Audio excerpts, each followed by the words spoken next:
George Russell dominated second practice at the Canadian Grand Prix, setting the fastest time of 1 minute, 12.123 seconds. The Mercedes driver topped the charts with a rapid lap on medium tyres, establishing a narrow 28 thousandths of a second advantage over McLaren's Lando Norris. Russell's performance marked a significant turnaround for Mercedes after their struggles across the European triple header. The Silver Arrows started their Montreal weekend on the right foot, with Russell achieving a hat-trick of purple sectors on the C5 medium compound. Kimi Antonelli completed Mercedes' strong showing by claiming third position, finishing 288 thousandths of a second behind his teammate. The rookie's performance emphasized the team's rediscovered rhythm after recent difficulties. Ferrari team principal Fred Vasseur confirmed Charles Leclerc would miss the entire session due to chassis damage from his FP1 crash. Leclerc hit the wall at the second chicane with 45 minutes remaining in first practice, bringing out red flags. Ferrari stated the survival cell required replacement, making repairs impossible before FP2. Lewis Hamilton took responsibility as Ferrari's sole runner, gathering crucial data for overnight setup adjustments. The seven-time champion finished 8th, representing the Maranello outfit's only presence during the action-packed hour. The session began with immediate drama. Lance Stroll made contact with the barrier at turn 7 just 5 minutes into FP2. The Canadian driver, returning from his Spanish Grand Prix absence due to wrist pain, suffered terminal suspension damage. His left front tyre caught the wall, snapping the suspension and forcing him to park at the hairpin. Stroll's crash occurred in front of the stand bearing his name, adding disappointment to his home race return. The Aston Martin sustained considerable damage, with the dislodged front left wheel preventing any further running. Russell established early dominance with progressive improvements. He set 1 minute 12.887 seconds initially, then 1 minute 12.602 seconds on soft tyres. His medium tyre lap of 1 minute 12.123 seconds proved unbeatable, remaining at the session summit until the checkered flag. The timing created strategic complications for Saturday's qualifying. Russell's fastest lap came on medium tyres, while Norris set his best time on softs. This scenario mirrored the Imola situation, where tyre choice proved crucial for single-lap performance. With 26 minutes remaining, Norris finally found clear track space. His lap came within 28 thousandths of a second of Russell's benchmark, demonstrating the tight margins between the C6 soft and C5 medium compounds. Alex Albon continued Williams' strong Friday performance, finishing 4th. The Anglo-Thai driver confirmed his team's impressive start at Circuit Gilles Villeneuve, a track expected to suit the Williams FW47 characteristics. Fernando Alonso secured 5th position as Aston Martin's sole representative. His encouraging lap time drew applause from mechanics in the garage, highlighting the team's satisfaction with his performance despite Stroll's early exit. Championship leader Oscar Piastri managed only 6th position, finishing 4/10 behind Russell. The Australian's subdued showing came as McLaren tested upgrades, including a new front-wing design. Carlos Sainz completed the top 7 in the second Williams, reinforcing the team's competitive pace. Sainz finished 3rd and 7th across both Friday sessions, demonstrating consistent performance levels. Max Verstappen endured a challenging session.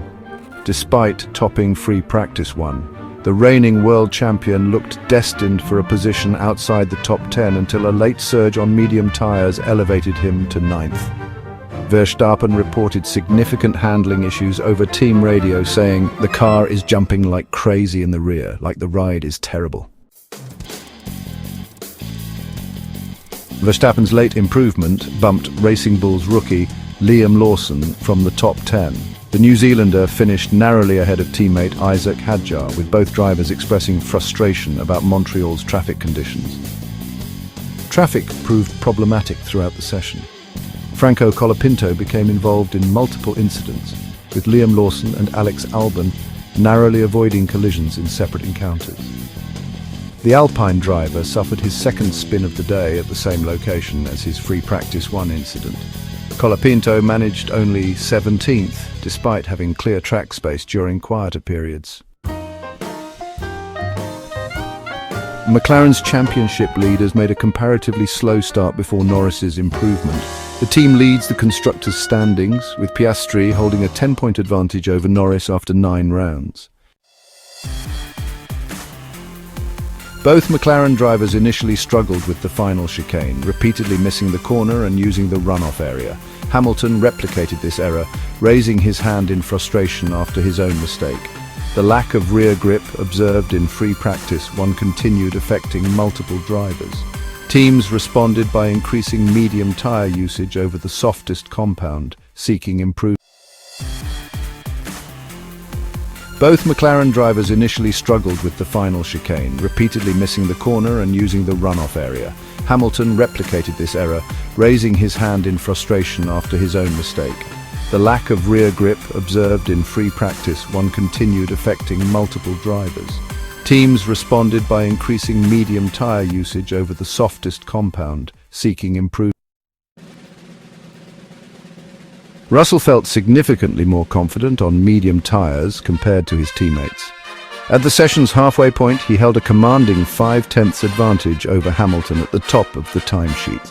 Mercedes power units dominated the timing screens, occupying the top 7 positions. The power-sensitive Montreal circuit played to Mercedes' strengths, with 8 Mercedes-powered cars featuring in the top positions. Stroll's early exit reduced Mercedes' power unit representation, but the remaining 7 cars filled the leading positions. This dominance really highlighted the engine's effectiveness at Circuit Gilles Villeneuve. Pierre Gasly led Alpine's efforts in 12th position, ahead of the Sauber pairing of Gabriel Bortoleto and Nico Hülkenberg. Both Swiss-based team drivers managed to secure points-paying positions in the practice order.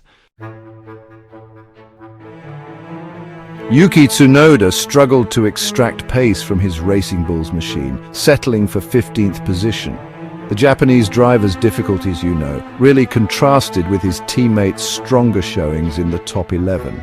Haas experienced challenging conditions with both drivers outside the points positions.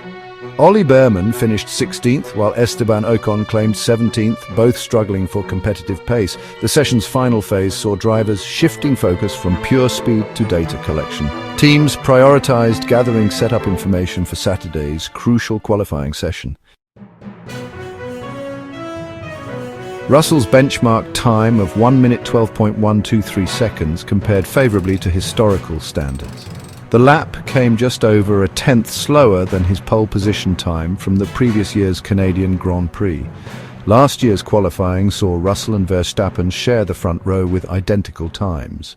Russell secured pole position, but Verstappen claimed victory for his 3rd consecutive Canadian Grand Prix triumph. Recent history between the 2 drivers added intrigue to their 2025 battle. They clashed in Spain 2 weekends prior, with Verstappen receiving penalties that left him on the brink of a racing ban. The tyre choice conundrum remained unresolved heading into Saturday. Teams faced difficult decisions between the red-walled C6 soft compound and the C5 medium option for qualifying performance. Russell's medium tyre dominance suggested one strategic direction, while Norris's competitive soft tyre time indicated alternative approaches. This uncertainty promised strategic complexity for qualifying. Williams demonstrated impressive form across both Friday sessions. Albon secured 2nd and 4th positions respectively, while Sainz claimed 3rd and 7th places in the practice order. Albon experienced a minor operational issue during FP2, missing his garage entrance during a pit stop and requiring an additional lap. The incident highlighted the precision required during high-pressure practice sessions. Franco Colapinto's Alpine struggled throughout both sessions, with the Argentine driver managing only the lower positions despite clear track opportunities during quieter periods. The session concluded with established positions holding firm. Russell and Antonelli demonstrated Mercedes' competitive return, while Norris provided McLaren's strongest challenge between the two silver arrows. Saturday's final practice session commences at 12:30 local time, providing teams with additional setup opportunities. The data collected during Friday's running will inform crucial strategic decisions for qualifying and race preparation. Teams face overnight analysis of their Friday performance data. Setup adjustments will target improved single-lap pace for qualifying while maintaining race day competitiveness. Mercedes' power unit advantage at the power-sensitive Montreal circuit provides strategic opportunities. The team's strong Friday performance suggests potential for pole position and race victory chances. Russell's dominant practice performance established him as the early weekend favourite. His medium tyre pace advantage over Norris on softs indicated superior single-lap potential across compound choices.